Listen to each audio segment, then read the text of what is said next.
La escuchábamos a Vicky Weirich y a Ivana Kuksuka hace un ratito diciéndonos que llovía en el centro. Y salimos a asomar acá a la ventana y está despejadito, así que bueno, vamos a sumar a Ana María Gorosito, la Goro, en este espacio, y de paso le preguntamos cómo está ahí en el centro de la ciudad. Ana, muy buenas tardes. Ya sabes tus avisos, te aviso que se va a cubrir en cualquier momento, porque acá hubo un momentito que salió el sol. Ajá. Y bueno, duró nada y ahora está otra vez oscuro, sí. No, y acá impresionante. Viene mal. Viene muy bien, ¿no? Ah, mira. Bueno, con Ana, como todos los viernes en este bloquecito. Hoy, Ana, ahí fuera de aire un poco charlábamos. Hay varias cosas como para hablar un poco y tal vez el eje son las comunidades o los pueblos indígenas, ¿no? Con varias cuestiones como para poner en agenda. En serio, sí, un montón de novedades, y también de cosas que podemos seguir observando y relacionando, ¿no? Uh-huh. ¿Por dónde querés arrancar, Alicia? No, yo pensaba, decía el otro día, después de Napalpí, de ese proceso tan interesante que, como vos decís, también habría que seguir, como volver a ese proceso todo el tiempo, mirar los aprendizajes que deja. Y esto que hablábamos fuera de aire y que charlábamos también con Roxana Rivas hace un ratito, el decreto del gobernador de la provincia, reconociendo el reclamo de las comunidades en relación al avance de Carva, pensaba en estos esfuerzos que hacen los pueblos indígenas también para disputar en el territorio de la justicia sus derechos, ¿no? Y que es algo que lo venimos viendo y que es muy interesante. Acá hay varias capas, Alicia, uh-huh. Varias capas, empezando por la más externa a todo esto, es el comprender que se trata de un decreto que pone en primer plano un cambio en una cuestión muy importante en la óptica gubernamental sobre cuestiones en las que habitualmente el Estado acompañaba el interés de los particulares con, digamos, mucha fuerza económica, uh-huh. Los acompañaba pocas veces en forma explícita, pero sí implícitamente. Entonces, en este caso se pone en forma explícita, clara, rigurosa y sencilla, ¿no? En lo que corresponde al articulado del decreto que vos mencionás, uh-huh.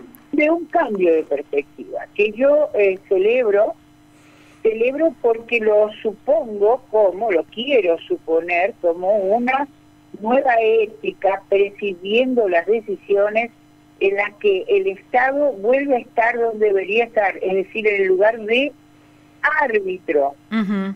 neutral en los conflictos, que tiene a su disposición y los usa una serie de mecanismos jurídicos que le permiten, como en este caso, resolver la cuestión a favor del sector más vulnerable desde el punto de vista del poder, pero claramente respaldado por la normativa jurídica que justamente está mencionando el señor gobernador, uh-huh. pero acá Nobleza Obliga, que los está mencionando, auxiliado por su equipo jurídico, por sus asesores jurídicos de la gobernación, respaldando aquello que fue el trabajo minucioso, detallado, meticuloso, justamente de la abogada Roxana Rivas. Así es, Nobleza Obliga, todo el honor para Roxana Rivas, suya.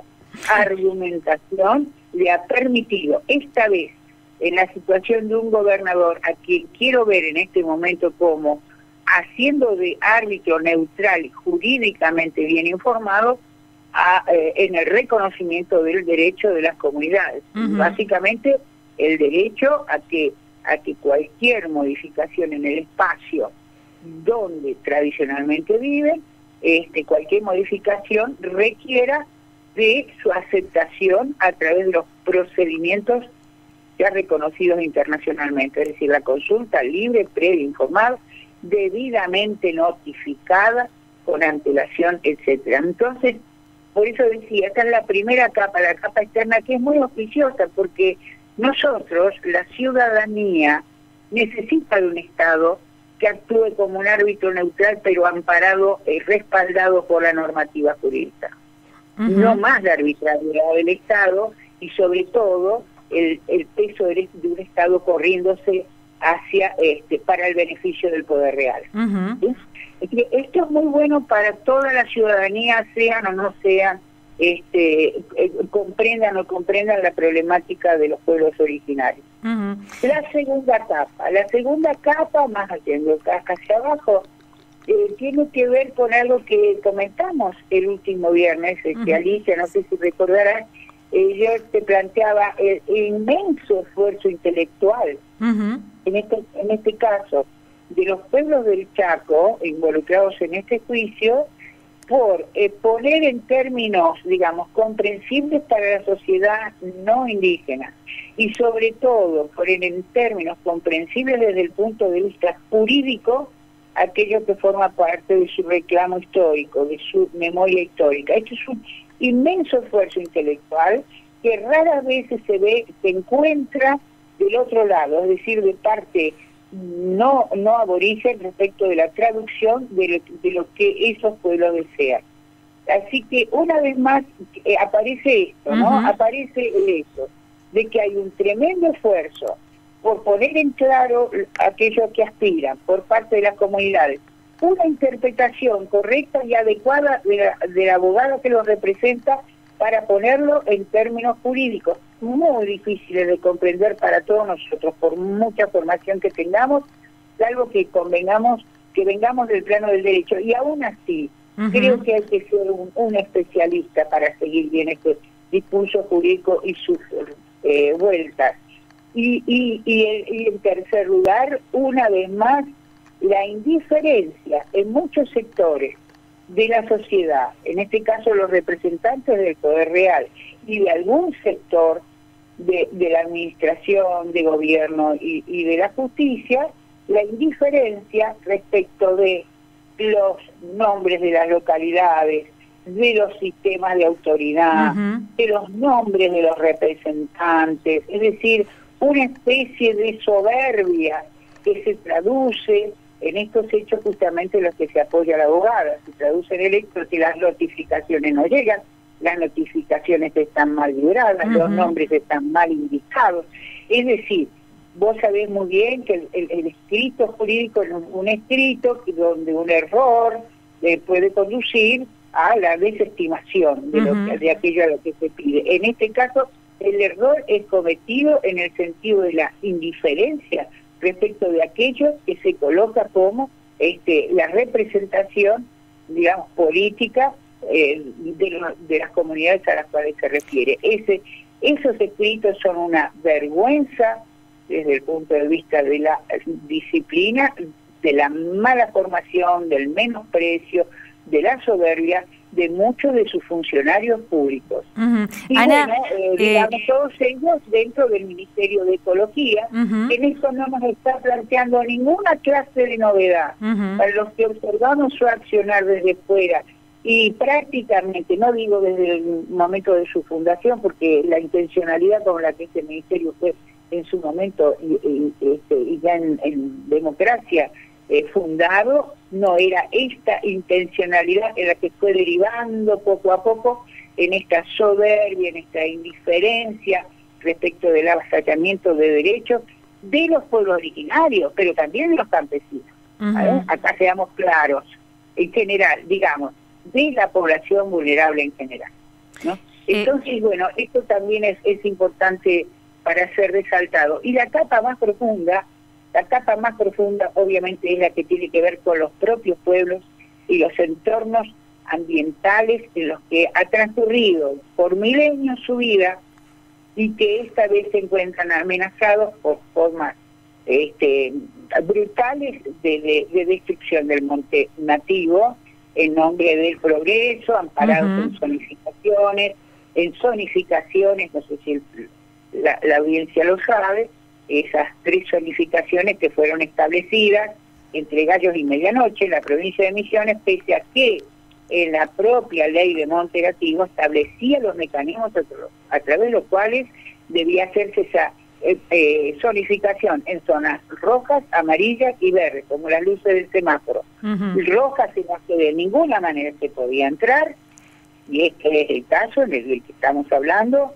amarillas en las que se autorizaban algunas formas del manejo, y finalmente las verdes en las que la descripción del monte nativo era tal que era posible su explotación, pero con, en los dos casos, amarillo y verde, con la carga de recuperación de las especies nativas que estaban ya no se encontraban. Entonces todo esto la ciudadanía no lo sabe, y sin embargo esa ley de bosque nativo, esa ley nacional, fue absolutamente pisoteada desde su promulgación hasta el día de hoy, y de golpe, ¿por dónde sale el parate a esta cuestión, el límite a esta cuestión?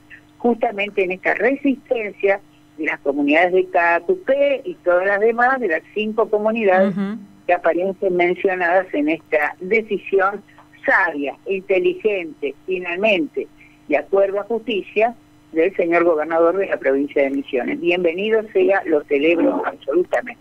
Ana, ahí para aportar, porque hoy cuando hablábamos con Roxana, ella iba contando algunas cosas, ¿no? Además de este proceso larguísimo que nos permite también rescatar el valor que tiene una intervención y un acompañamiento jurídico comprometido, formado en esta temática, y después lo que va marcando ella. Marcaba el tema del lenguaje, ¿no? Que una de las nulidades tiene que ver, decía, con que las notificaciones, por ejemplo, o la información a las comunidades no estaba previsto en el idioma de las comunidades. Eso sí, y es muy irritante que la respuesta ante esto del representante legal de la empresa de la que estamos hablando, que es Carva Sociedad Anónima, a su vez aduce que el poder conferido a la abogada que representa a las comunidades tampoco está escrito en lengua guaraní colocal, con lo cual considera que tenía...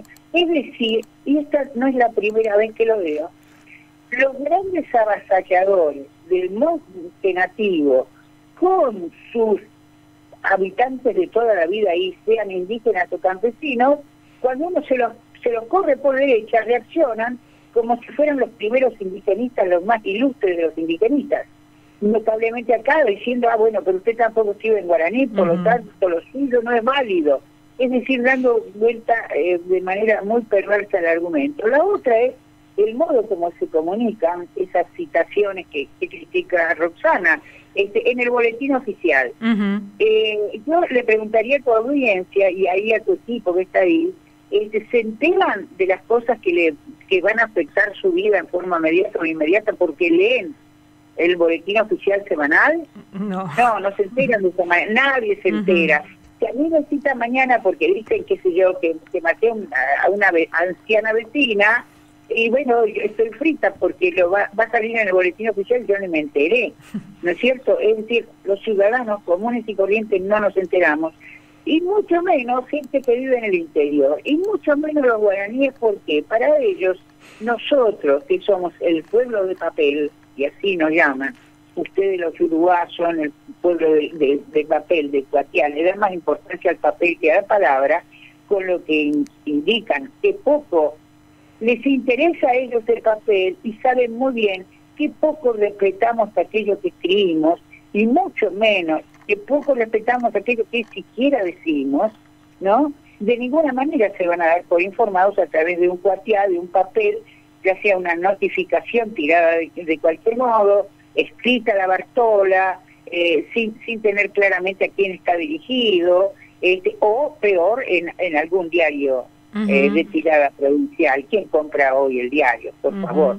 Entonces, todo eso son como puestas en escena, una vez más, de gran soberbia, en el sentido de decir, yo cumplí los procedimientos porque lo mío fue publicado 3 días seguidos en el diario de más amplia tirada.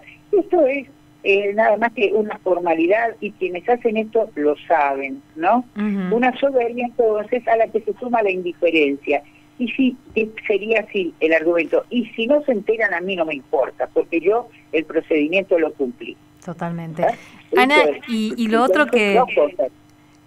perdón, y lo otro que me pareció interesante, que ella lo planteó también ahí, es que las veces que se paró a Carva en los últimos, en estos 3 últimos años, fue con el cuerpo sobre todo de los jóvenes, ahí poniendo frente a la máquina, poniéndose, ocupando ese lugar, visibilizándose así, digamos, ¿no? Esto que también es una cuestión muy interesante y que a veces la empresa lo usó en contra, inclusive, porque los denunciaba, los quería instalar como violentos.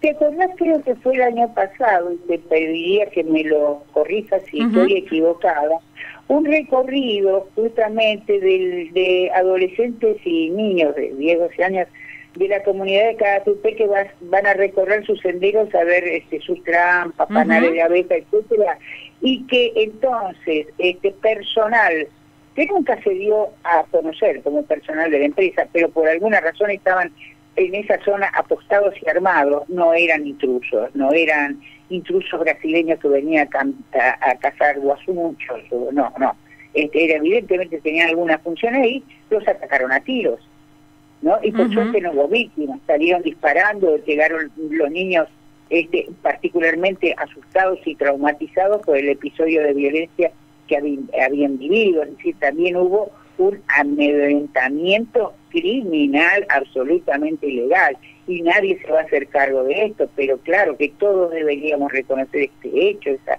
violencia desmedida, para defender su derecho a la explotación forestal del bosque nativo, que habría que ver en qué sentido, si a nosotros nos consultaran también acerca de si estamos nosotros aceptando el bosque nativo siga siendo devastado por unos pocos, voy a usar una frase que no es mía, es de una dirigente política, unos pocos vivos que se los queden, ¿no? Que se queden con esto, que es un patrimonio inmemorial y de la humanidad, el bosque nativo, en peligro de extinción. Entonces, todo esto configura como unos poquitos, efectivamente 4 vivos, se quedan aduciendo que están a derecho con lo que es el patrimonio de todos, y que es la fuente de oxígeno de todos.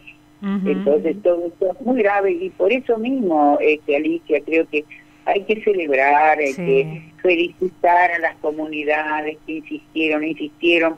De todos modos, un chisme, que seguramente ya también sabés, que a lo largo de este conflicto que se viene arrastrando desde hace mucho tiempo, si yo no me equivoco, puedo estar equivocada, del 2012 por lo menos, me parece que tengo ya alguna información de los primeros conflictos, que hubo el intento de romper la alianza entre los distintos grupos familiares que se encuentran dentro del territorio que Carva aduce que es suyo, ¿no? Sí. Y ese romper la alianza a través de compras, prebendas, regalitos diferenciados, hace también a una estrategia, es decir, si no los puedo enfrentar directamente, entonces los compro usando ¿qué cosa?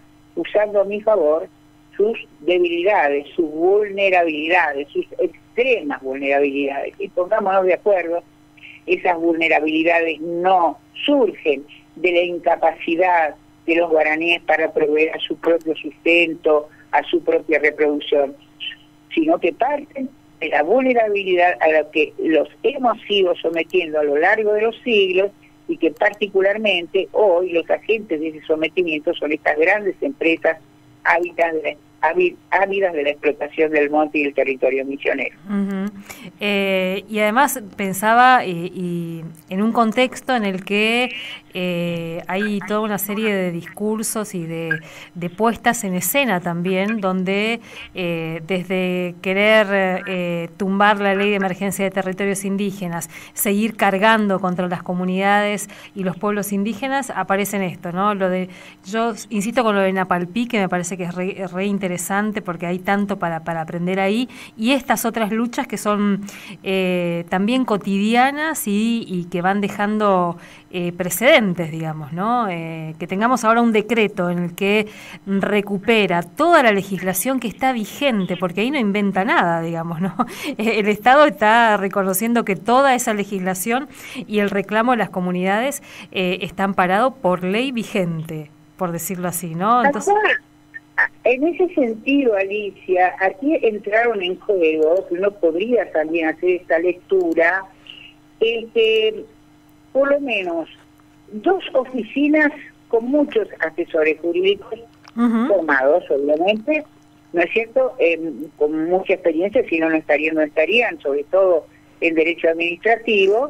Insisto, oficinas, quiere decir más de una persona, varios administrativos, pero sobre todo personas formadas en derecho, etcétera y tal, ¿sí? versus una abogada solita su alma, ¿no? Y de esas 2 grandes oficinas, una de ellas, Ministerio de Ecología, está absolutamente en conocimiento de toda esta legislación que está mencionada en esos escritos, la legislación nacional, la legislación internacional, las resoluciones de la Corte Suprema de Justicia de la Nación. Conocen todo eso. Es decir, que de las 2 oficinas, de esos 2 grandes cuerpos de letrados y administrativos, una de ellas oculta la existencia de toda esa norma jurídica, todo ese texto documental. Lo oculta porque no puedo creer que lo desconozca. Son gente formada en derecho. Y si los conocen y pasan por encima de ello, quiere decir que ahí hay una indiferencia, una intencionalidad en la mirada miope, en ocultar en el fondo del cajón justamente aquellos articulados que saben que están violando en su accionar indiferente, ¿no? No me digas que no conocen qué pasa con las Naciones Unidas, qué pasa con la UIT, qué pasa con la Constitución Nacional, etcétera. No pueden ignorarlo porque si no, no sé cómo consiguieron el título. Ahora, sí, conociéndolo y siendo representantes de gobiernos democráticos en esos despachos jurídicos deben garantizar la legalidad y la legitimidad de los actos de gobierno, ocultan la antijuricidad de los actos que finalmente autorizan, entonces estamos ante un hecho grave. Yo les volvería a tomar examen, es un consejo que les doy, ¿no? A la gente de gobierno. Cuidado con quienes los están aconsejando, quienes los están habilitando, digamos, a tomar ciertas medidas o no tomar otras, porque quizás los estén asesorando mal. No quiero pensar que hay mala intención en todos los estamentos del gobierno, ¿no? Ana, aquí me queda muy claro, sí, aquí me queda muy claro que en ecología, evidentemente, su cuerpo legal y está teniendo algunos problemitas de información. Ana, bueno, cerramos este espacio con esta... no sé si querés aportar algo más, pero podríamos decir con esta buena noticia que también es la confirmación de que las peleas hay que darlas. Y hay que darlas aun cuando parezca que es en soledad, cuando parezca que del otro lado. Y ahí hay también, me parece que la enseñanza de muchos de estos jóvenes líderes de las comunidades indígenas que han ido con mucha perseverancia, con sus tiempos, con sus modos, insistiendo y defendiendo este derecho. La madre de todas las batallas está por ser librada todavía. Y gracias a Dios me entero que a partir de julio empieza nuevamente a pelearse lo que vendría a ser la madre del borrego, porque el drama Caacupé, como tantos otros dramas, el de San Ignacio los otros días de Cacaití, no existirían si ya estuviera aprobada la ley de propiedad comunitaria indígena. A partir de julio vuelve otra vez a insistirse las organizaciones de pueblos originarios de la Argentina en volver a plantear la necesidad urgente del tratamiento después de tantos años en los que se ha discutido, se han confeccionado borrador tras borrador, algunos duermen en el sueño de los justos, ya lo dije alguna vez en Cámara de Diputados, bueno, vuelve a ponerse a la luz, porque hasta que no salga esa ley de propiedad comunitaria indígena y estos territorios relevados como el de Tacupe finalmente sean transformados en títulos de propiedad comunitaria indígena, nosotros vamos a tener siempre esta clase de drama, porque están habilitados, digamos, por la falencia en todo el proceso que marcaba la ley de emergencia territorial. Mientras no salgan los títulos, van a haber situaciones aberrantes, desesperantes, dolorosas, dramáticas, como las que en este momento cierra preventivamente, pero no resuelve, ojo, no resuelve el caso Sarva-Tacupe, no lo está resolviendo, apenas está llamando a una, ¿cómo se llama? Consulta libre previa informada. Eso es todo, mientras tanto se suspende la explotación, pero no está ganado, no está conquistado todavía el derecho al territorio, que depende justamente de esa ley nacional. Ana, y ahora sí para cerrar, el Facebook acaba de recordarme que hoy justamente se cumple un año y un día, digamos, de esa puesta del cuerpo de los jóvenes ahí sobre los árboles talados. Se acordarán que ayudamos a difundir muchos comunicadores y comunicadoras. Bueno, hoy se cumple justamente un año de esa comunicación y un 26 de mayo del 2021 estaban ahí los jóvenes abrazados a los restos de los árboles talados y poniéndole también con el cuerpo el freno a Caro. Así que bueno, un poco para recordar. Ana, gracias. Estamos el viernes que viene charlando de otros temas. Dale, un abrazo enorme, buen fin de semana. Igual para vos y para ustedes ahí en la radio. Un abrazo, hasta luego. Ana Gorosito Lagoro, que después la convertimos en podcasts para compartirlo, lo pueden encontrar en nuestro